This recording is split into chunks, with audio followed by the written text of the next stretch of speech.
Le decíamos el día de ayer de esta defensa que hizo el presidente López Obrador sobre su decisión de que ya sea por acuerdo, por decreto, por ley, modificar y poner a la Guardia Nacional dentro de la Secretaría de la Defensa Nacional, esto a pesar de que el artículo 21 de la Constitución dice lo contrario.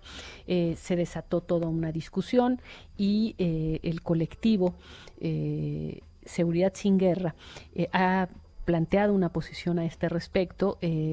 Miembro de ese colectivo es Catalina Pérez Correa, ella es profesora investigadora del CIDE y me gustaría conocer el punto de vista de ustedes. Catalina, ¿cómo estás? Gusto en saludarte.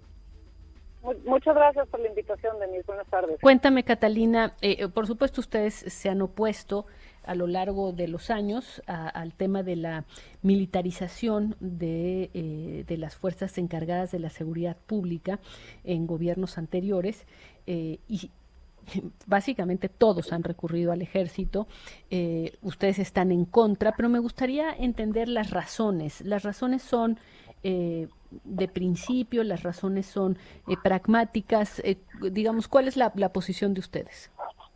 A ver, creo que aquí es importante, y qué bueno que lo mencionas, que esto no es un movimiento anti-López Obrador. Nosotros, desde que Felipe Calderón trató de reformar la Ley de Seguridad Nacional para darle al ejército tareas en seguridad interior, existimos como colectivo.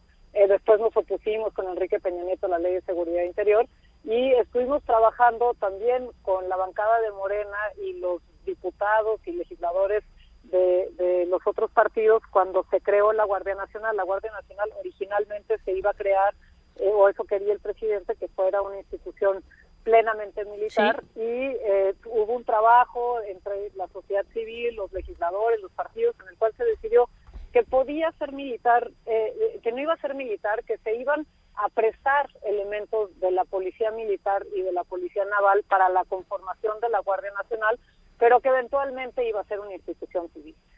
¿Por qué es esto? Bueno, pues porque tiene a su cargo, y esto me parece que es importante que el auditorio lo entienda, la Guardia Nacional es una institución que tiene a su cargo más de 44 facultades en materia de seguridad pública. Estas facultades van desde poder detenernos en la calle, catear nuestras personas, catear nuestros domicilios, detener y revisar nuestros automóviles, intervenir comunicaciones, ser agentes encubiertos, realizar tareas incluso de espionaje. Y no es conveniente que esto lo haga una institución militar por la naturaleza misma de las instituciones militares, en el cual no hay controles externos sobre las instituciones militares. En México, por ejemplo, los militares tienen fuero. Hay un fuero militar que es el único fuero que se permite que exista en el país. ¿Qué quiere decir eso? Que cuando se cometen faltas a la disciplina militar, es dentro de la propia de la propia institución donde se juzga y evalúan las pruebas para declarar a una persona culpable. Esto está por fuera de la justicia civil. Es una institución que está hecha para la seguridad nacional, en el cual no intervienen las instituciones civiles. Y entonces una de las preocupaciones fundamentales es darle a esta institución que va a tener y que ahora tiene de facto control sobre nuestras personas, sobre nuestros bienes, para poder no nada más prevenir el delito, sino investigarnos, detenernos, incluso de lo que pasa dentro de las prisiones, que tengan facultades para ellos sin ningún tipo de subordinación al poder civil, ¿no? Es realmente preocupante que esto suceda, no sucede en ningún país democrático del mundo. Colombia, la Policía Nacional, nada más para preguntarte, ¿la Policía Nacional de Colombia está dentro de las Fuerzas Armadas? Está dentro de las Fuerzas Armadas, pero tiene a su cargo está a cargo de un civil, y eso es un poco el modelo que había con la Guardia Nacional. La idea de la ¿Qué Guardia está a cargo de un Nacional civil? La Guardia, pero está dentro de las Fuerzas Armadas.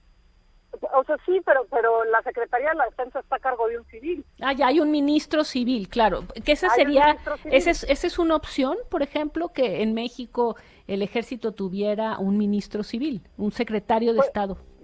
Pues sería conveniente. Hay varios países quienes el ministro de la Defensa es un civil, no es un militar, ¿no?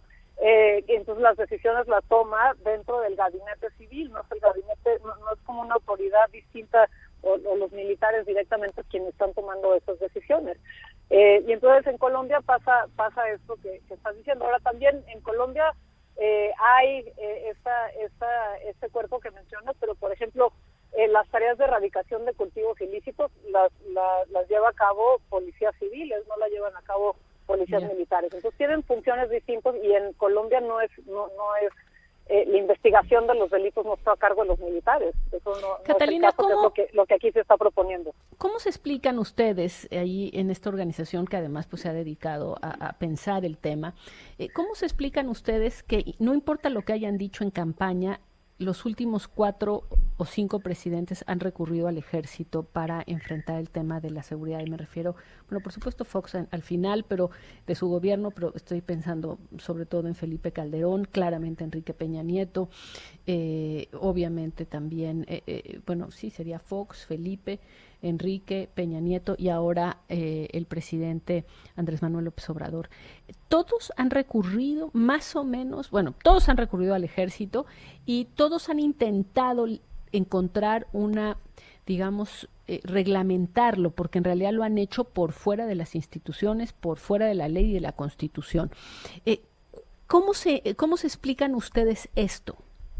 A ver, yo creo que es una respuesta fácil para los políticos, simplemente darle esta responsabilidad a los militares, especialmente en el contexto de violencia que se vive en México, ¿no? Y aquí creo que hay dos cosas que normalmente se empalman y que tendrían que separarse, porque una cosa es la violencia que se vive en términos del crimen organizado, que es lo que estamos viendo hoy en Guanajuato, y que por cierto ahí paréntesis aparte también es producto de las decisiones del gobierno federal, no nada más es la existencia del crimen organizado, pero eso podemos discutir eso después.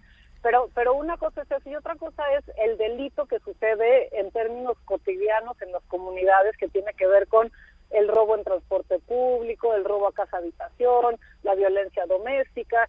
Y entonces este tipo de delitos merecen y necesitan respuestas distintas, y lo que se ha hecho en México es dar una sola respuesta y pretender que esa sola respuesta, que es la intervención militar, va a resolver esos distintos problemas, ¿no? Y pues pero sobre todo se ha utilizado con más que no contra la violencia doméstica, ni tampoco contra el robo a transeúnte, ni en el robo a casa habitación. Se ha utilizado en la lucha contra el crimen organizado.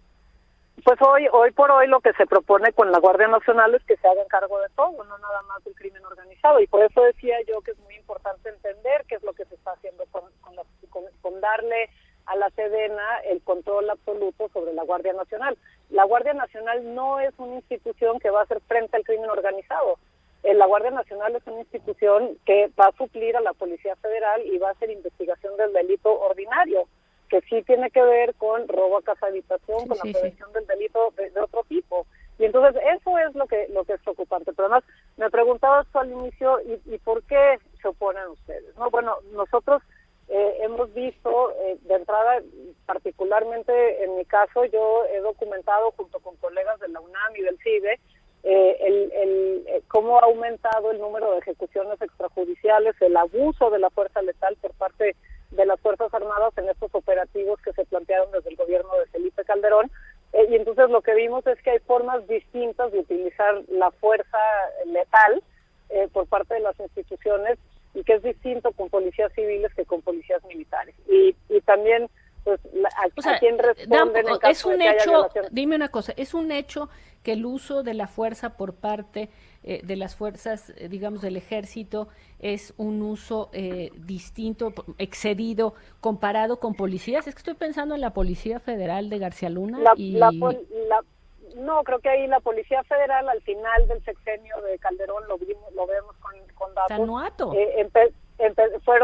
Terminaron siendo igual de letales. O sea, también hay un aprendizaje por parte de las instituciones civiles en términos de las estrategias militares. Entonces hay una parte que es darle más facultades civiles a los militares, y otra es equipar y darle un entrenamiento militar a las instituciones civiles, que también es un fenómeno que estamos viendo en México y que le ponemos menos atención. Pero el último punto de esto que es relevante es, ¿y cuál es el resultado de esto? ¿Sirve o no sirve? Y lo que hemos visto a lo largo de estos últimos 15 años es que es un fracaso como estrategia de seguridad. y lo que está buscando el presidente López Obrador es ahora hacerlo permanente, y es muy preocupante porque no contribuye a la paz, no sirve para generar condiciones de paz, porque pues, simplemente no es una estrategia sustentable, es una estrategia de ocupación territorial con el uso máximo de la fuerza por parte del Estado, y no funciona como una estrategia de pacificación. Para lo que sí sirve es para desmantelar a las policías civiles, lo poco que queda de estas policías civiles, para quitarles los recursos y que sean aún peores de lo que ya eran. Y entonces estamos casándonos con una estrategia de seguridad que no funciona, y que entre más avanza, pues menos posibilidades tenemos de generar una política de seguridad que sí funciona, que es pues la otra parte que venía en la reforma de la Guardia Nacional y en la cual pues nadie se ha ocupado de echarla a andar. Muy bien, pues te agradezco muchísimo. Gracias por compartirnos tu punto de vista también y del de la organización. Gracias.